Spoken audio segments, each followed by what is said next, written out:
O Senhor traz essa mensagem ao nosso coração como um alerta, para que nós possamos todos os dias da nossa vida entender que a todo instante nós temos travado uma batalha espiritual. Tome comigo a palavra do Senhor na primeira carta de Pedro, capítulo 5, versos 8. Primeira carta de Pedro, capítulo 5, versos 8. O tema dessa pregação é ser de sóbrios e vigilantes.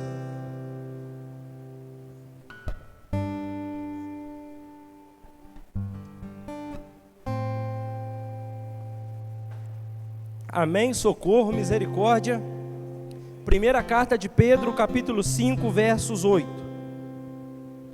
Somente o versículo 8. Acompanha comigo em nome de Jesus. Vai dizer para nós a palavra do Senhor: sede sóbrios e vigiai. Vosso adversário, o demônio, ele anda ao redor de vós, como um leão que ruge, buscando a quem devorar. Palavras do Senhor. Faço questão de repetir, acompanha novamente. Sede sóbrios e vigiai. O vosso adversário, o demônio, ele anda ao redor de vós como um leão que ruge, buscando a quem devorar. Palavras do Senhor. Prestem atenção aqui, irmãos. Não é novidade para nós que a Igreja de Cristo, ela nasce no livro de Atos dos Apóstolos.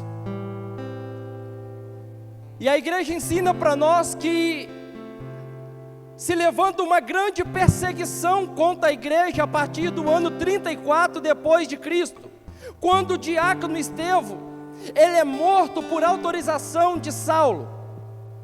A partir do ano 34 depois de Cristo, a igreja fala que se levanta em Roma e nas províncias superiores uma grande perseguição contra o cristianismo. Por que, Peterson?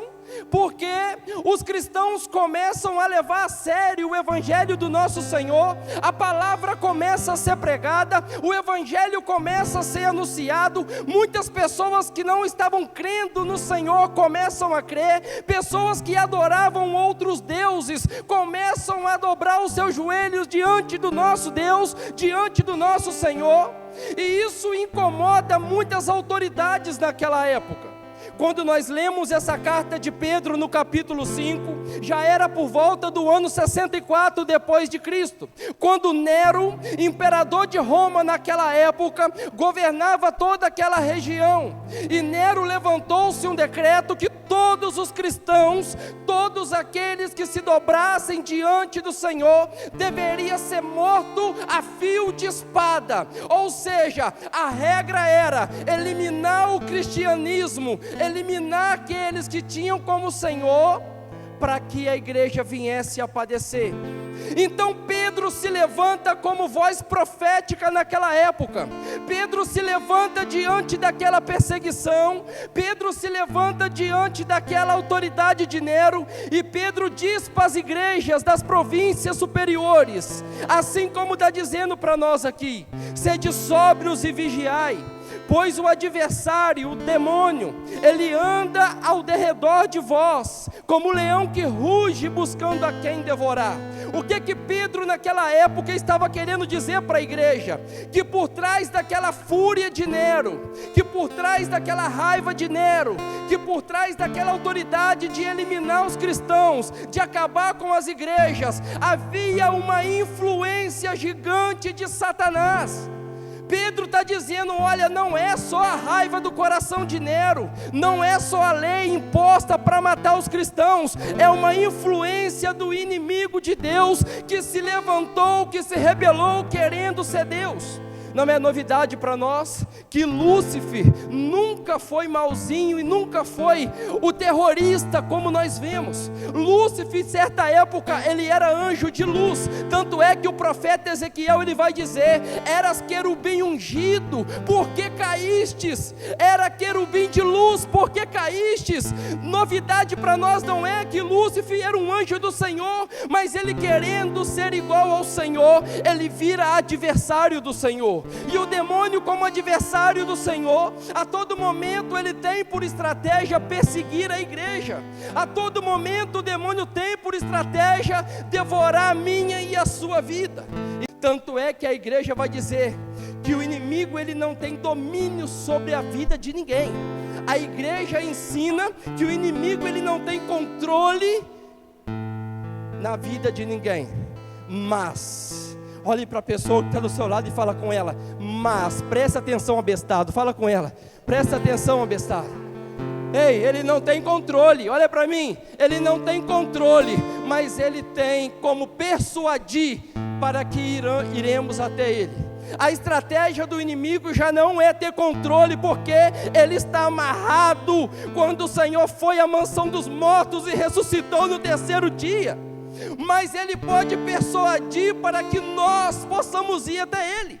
Há um santo doutor da igreja chamado Santo Agostinho, que afirma essa escrita da igreja. Santo Agostinho vai falar: o inimigo de Deus, prestem atenção, igreja, o inimigo de Deus, ele está acorrentado como um cão, mas ele só irá morder a quem dele se aproximar.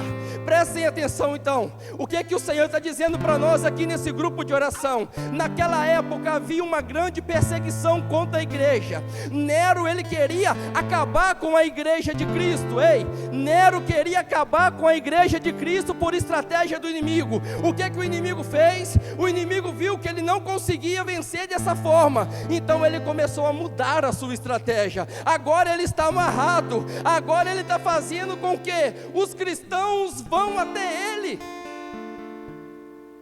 A estratégia do inimigo mudou, irmãos. Agora o inimigo já não está atacando a minha e a sua vida, mas através das nossas atitudes, nós temos dado passos até ele. E se você der passos até ele, preste atenção, você vai ser presa fácil para que ele possa te devorar. Olhe para a pessoa que está do seu lado e fala para ela: eu não quero ser presa do inimigo. Fala para ela. Efésios capítulo 5. Paulo vai dizer para nós, e eu queria que a igreja concordasse com isso. Paulo vai dizer em Efésios capítulo 5, que os dias são maus.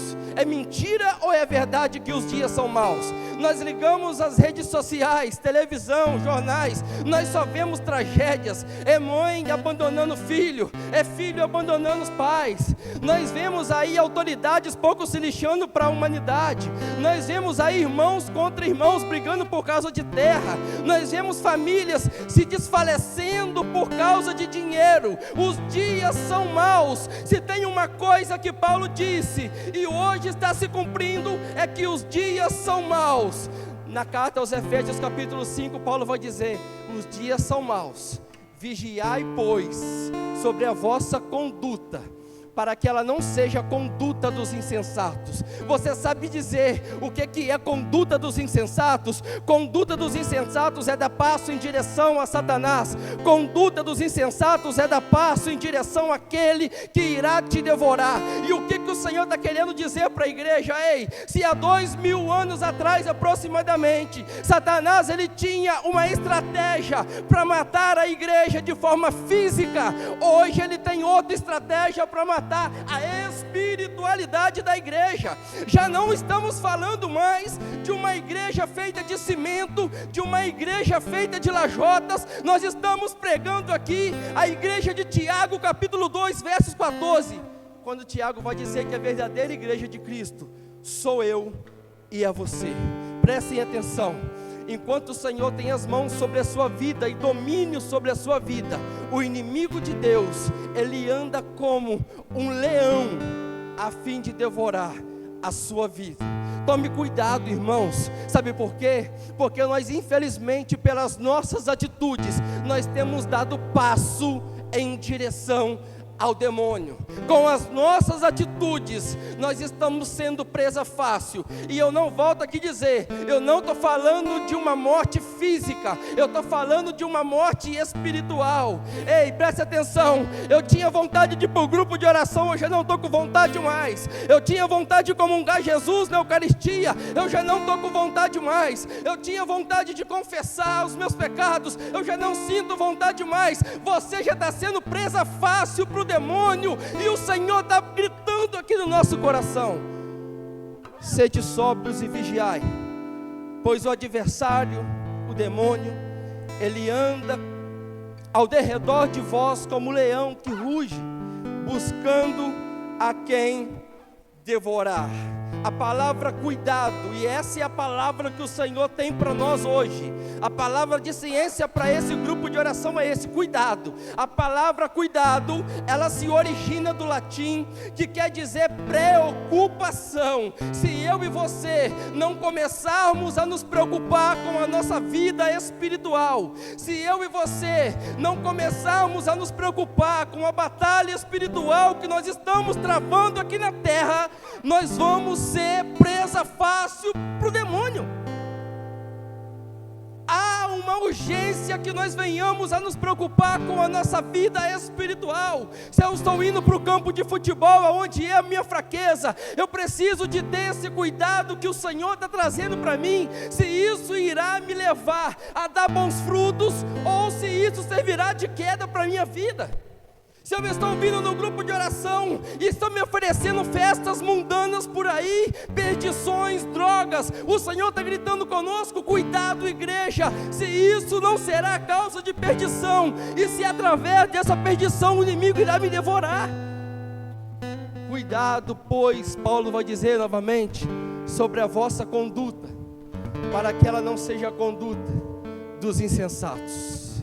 Ei, há um livro chamado Arte da Guerra, e o autor desse livro, ele faz questão de dizer que ninguém pode ir a uma guerra sem antes estudar as táticas do inimigo. Ninguém. Nós cristãos, nós não podemos viver nesse mundo como se nada tivesse acontecendo. Nós estamos vivendo a todo momento uma batalha espiritual, batalha essa levantada 2000 anos atrás, quando Jesus, ele vai à mansão dos mortos e ressuscita. E nós precisamos estudar as táticas do inimigo contra a nossa vida. Se a tática do inimigo é me ver no alcoolismo, eu preciso passar longe de um boteco, eu preciso passar longe de um bar, para que eu possa resistir firmemente como cristão, com fé, com autoridade espiritual. Se a minha fraqueza, infelizmente, são as mulheres alheias, mulheres casadas, eu preciso passar longe dessas mulheres para que eu possa resistir. Você precisa estudar as táticas de Satanás contra a sua vida.